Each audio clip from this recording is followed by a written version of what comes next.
Hi, I'm Ed with Free Circle, and this audio is brought to you by Dialogue.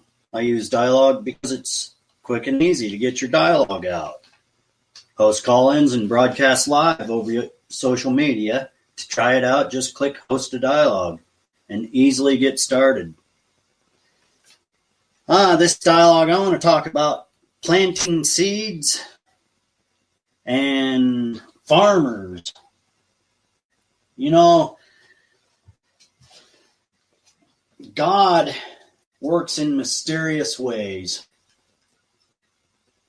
When I first found God, I was just a little boy, and the subject intrigued me so much.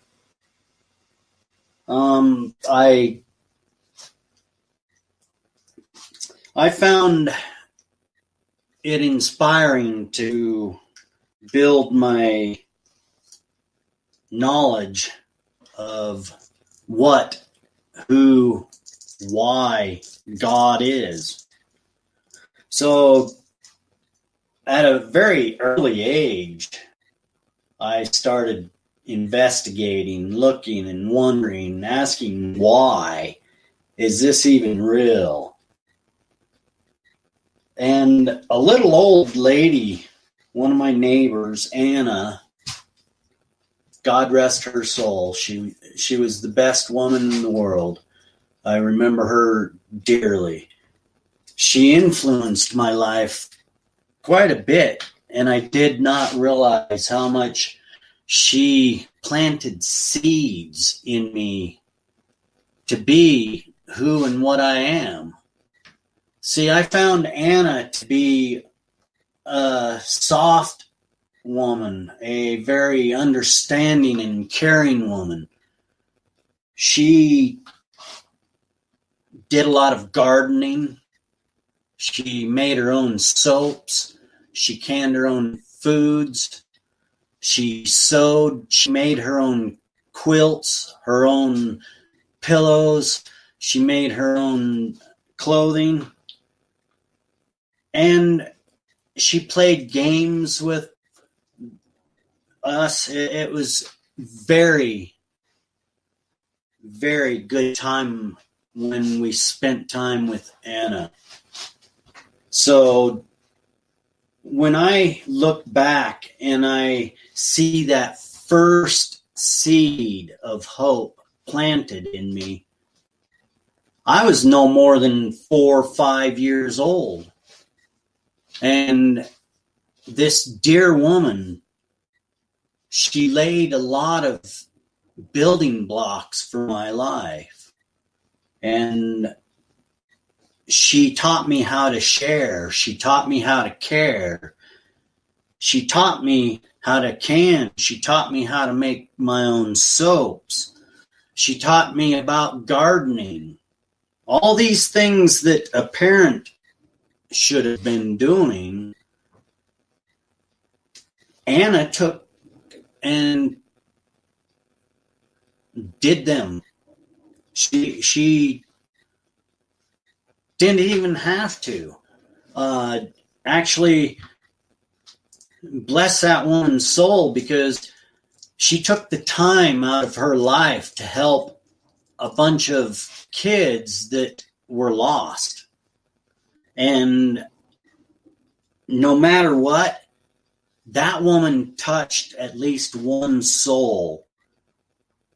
And she is blessed in the kingdom of heaven for doing so.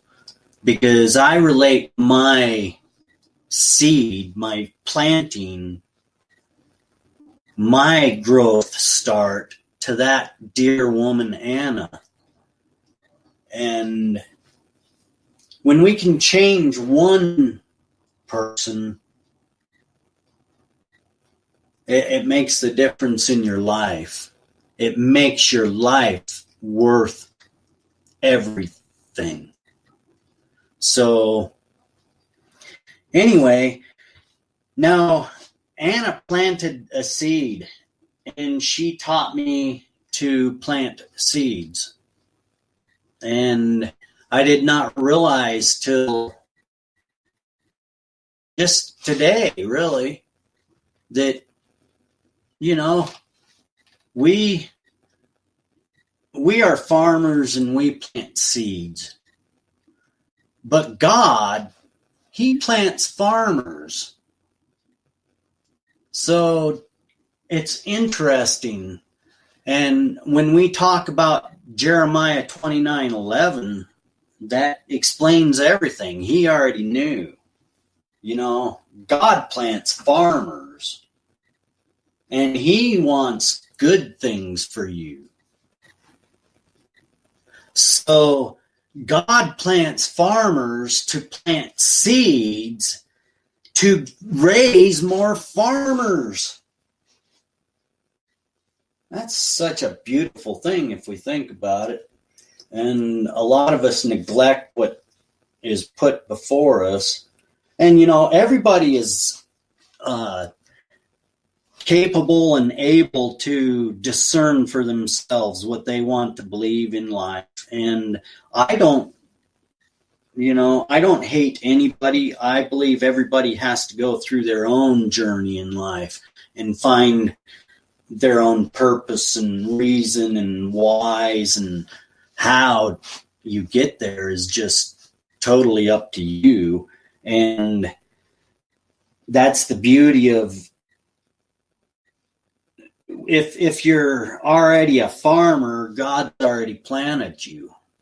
He's just watching you grow like a farmer does. They plant their seeds and then they care for them and they watch them grow.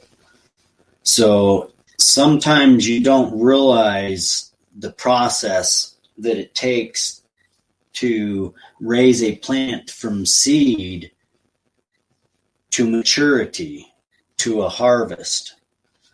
And manifestation happens over time sometimes. A lot of times people, they want a miracle now. If you want them to believe in God, they want a miracle now. But the miracle is going from the seed to the farmer. And that's important. If you get that analogy, it's important. So what is planted way back then is not ready to harvest until the plant is fully matured and it is time to pick that ripe fruit for its enjoyment, for its pleasure, and for its sustenance. So sometimes when a seed is planted, you got to wait a long time before it shows its delicious fruits. And that's why God plants farmers. We just plant the seed for God. And, you know, I don't push religion on people. I really don't like to be the religion pusher. My belief is my belief. You have to find that for yourself. I totally believe. I am rock solid in my belief system. And I've been through the sewers, I'm telling you. I've walked the muck. And now I go boldly before the throne. See, and there's a difference. I'm nobody special, and I'm not perfect. I sin every day because I'm in the flesh. Just my carnal mind is enough to commit sin. See, what we have to do is we have to understand that we want to try to not commit the sin. And it's up to everybody to get there in their own time. If God planted the seed for the farmer to be there, it'll be there. If not, well, that's not my concern, really. I mean, I care about everybody's soul and their life, but, you know, I was a rock and roll party star for a long time. I did a lot of things that people shouldn't do. But, I had to learn my own way.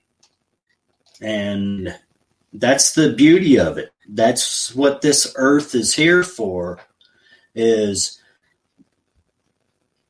we're here to experience the sin and understand how you will learn to hate it. It just comes. As you see more and more of it, you learn to hate it. You don't hate the people, you hate the sin. And I don't like to use the word hate, but we all deprive ourselves of acceptance, the ability to understand. It takes a long time for a harvest to come. What is planted way back then, when you were born, does not manifest totally until the fruit is ready to be harvested. So, yeah, farmers plant seeds, but God plants farmers. And I consider myself a farmer now, because that's totally what my time is spent on. There's not a day goes by you won't hear me mention Christ or a parable or a story out of the Bible. I don't know the Bible from cover to cover. I don't want to do that, because then you get redundant and you get lazy in your hunger and your thirst. So just because you go and you learn the Bible cover to cover, that does not mean you understand and you taste and you've got to live and understand. The word comes to you. He picks you. Man don't pick you. And sometimes when he picks you, you don't even know it. Believe me, I know that. 100%. Sometimes when he picks you, you don't even know it. And that's important to understand. We will get there if we are supposed to get there. You will grow in your own time. If you are in fertile soil and you hunger and thirst, seek and you will find. So just because you're not perfect right now doesn't mean you're not going to be perfect in the end. It's what you choose to do. That's what matters. And I spent a lot of years wasting my life and hurting people and causing things that I now regret. And it's hard when we're young to realize that we're doing bad. And if we don't have that guidance, it's really tough. So we got to understand, God plants the farmers. We just plant the seed. God built the first farmer, and we've been trying to learn ever since. So God plants farmers. We plant the seeds. Thanks for joining. That one I hope touches somebody. This audio is brought to you by Dialogue. I use Dialogue because it's easy and quick to get your dialogue out. Host call-ins and broadcast live audio over social media. To try it out, all you got to do is just click Host a Dialogue and easily get started. Ed, Free Circle, thanks for joining us. Out.